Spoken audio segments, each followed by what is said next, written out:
Après une longue journée à travailler et à étudier, une pause s'impose. Pourquoi ne pas décompresser en regardant la télé?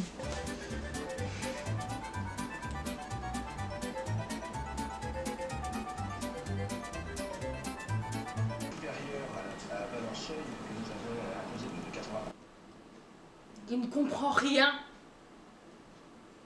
Et en plus, il n'y a pas de sous-titres. Dis donc, ça vous dit qu'on en parle des sous-titres?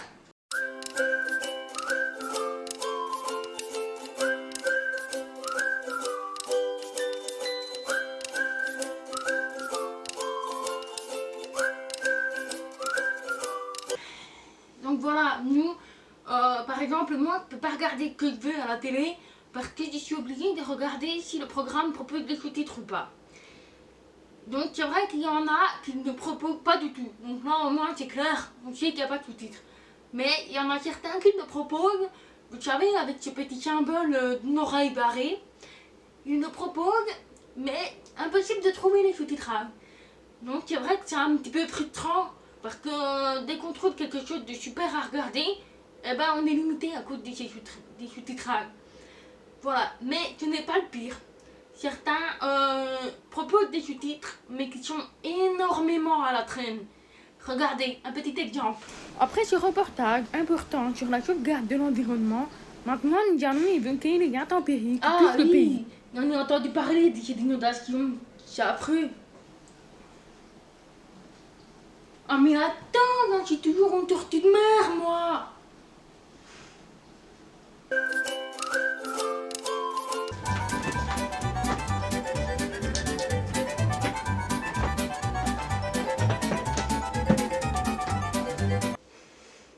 Ah, et aussi, il faut que j'avoue un truc chez moi. Voilà, je suis une passionnée d'histoire. Hein? Bah, comment vous l'avez su? Ah, ça! Oh, c'est rien, c'est rien.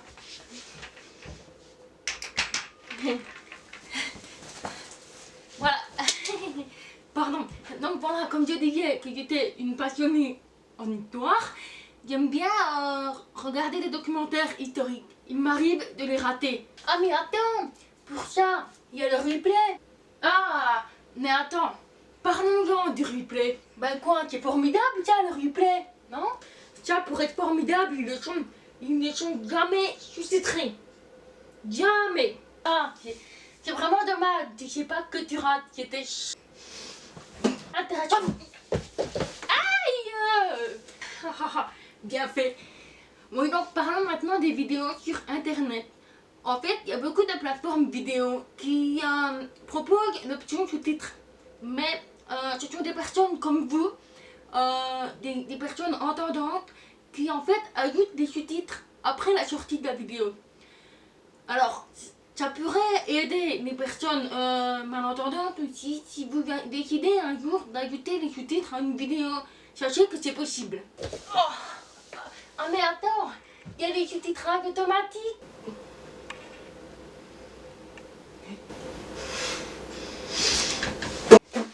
Oh, aïe! Cette fois-ci, tu restes par terre. Oui, excusez-moi, mais parlons du sous-titre automatique. Qu'est-ce que c'est? Eh bien, en fait, c'est une fonctionnalité. C'est un ordinateur qui incruste les sous-titres au fur et à mesure des dialogues de la personne qui parle. Alors, des fois, ça donne des choses assez bizarres parce que, bon, déjà, c'est très long à suivre. En fait, ça vient un petit bout à bout comme ça.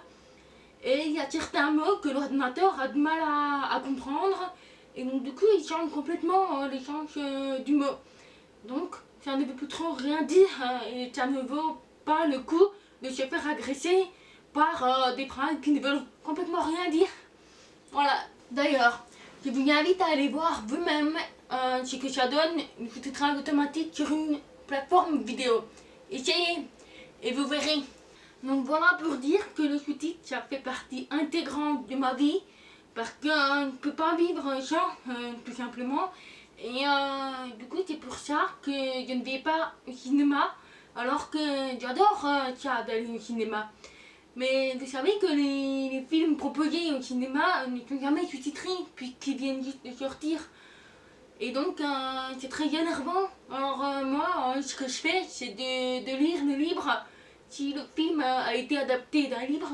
Mais des fois, c'est pas toujours le cas. Et donc, quand je vais au cinéma pour voir un film, ben, tu rentres avec une migraine gros comme ça. Parce que, du coup, ça fait très très mal à la tête de devoir se concentrer à essayer de comprendre et lire sur les lèvres des acteurs qui passent à l'écran.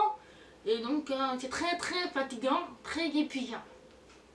Le sous-titrage ne concerne pas seulement le monde de l'audiovisuel, mais par exemple dans les endroits publics comme les transports en commun, par exemple les trains, les métros, les TGV, les bus, et ben c'est souvent des annonces sonores. Et donc pour nous, les jours, enfin dans mon cas à moi, dès que j'entends une annonce sonore, je commence à paniquer parce que je ne comprends pas du tout ce qui est dit. Alors que ça pourrait changer des choses, de mettre un peu de sous-titrage, alors que souvent il y a des écrans dans les bus, dans les trains. Enfin, au moins juste pour les personnes qui sont toujours des malentendantes, mais pas seulement, aussi pour les personnes âgées qui n'ont pas forcément bien entendu l'annonce sonore. Enfin bref, toutes ces petites choses-là qui pourraient être ajoutées pour faciliter le quotidien. Et aussi pour vous illustrer que ça, et ben par exemple, prenez quelqu'un qui porte un Mac. C'est comme si on regardait un film sans sous-titrage. Voilà, donc on comprend pas forcément bien ce que la personne dit, voire même pas du tout. Donc voilà, c'est pour vous montrer aussi l'importance du sous-titrage dans mon quotidien à moi et dans le quotidien d'autres personnes qui sont toujours des malentendants. Donc voilà, j'espère que cette vidéo vous aura permis de comprendre un petit peu tout ce qui est du sous-titrage et du monde de l'audiovisuel pour les personnes toujours des malentendants. Bon, il est temps pour moi de partir en croisade.